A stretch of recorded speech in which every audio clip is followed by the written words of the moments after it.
زعق له، خد منه مفتاح العربية وخلاه يجري وراه وهو سايق.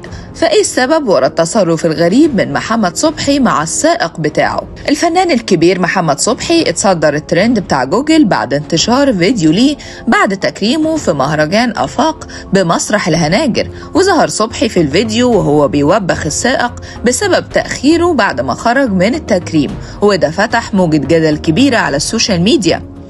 ناس كتير هجمته وقالت انه اهان الراجل، وفي المقابل في ناس دافعت عنه واكدت ان صبحي لسه طالع من وعكة صحية وما قدرش يفضل واقف لحد ما السائق يرجع.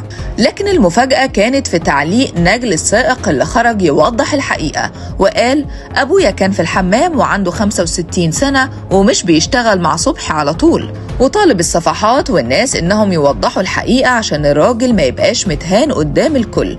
واكد كمان ان والده مش من النوع اللي يذل نفسه زي ما البعض قال. فيا ترى انتوا شايفين ايه؟ هل فعلا محمد صبحي كان عنده حق؟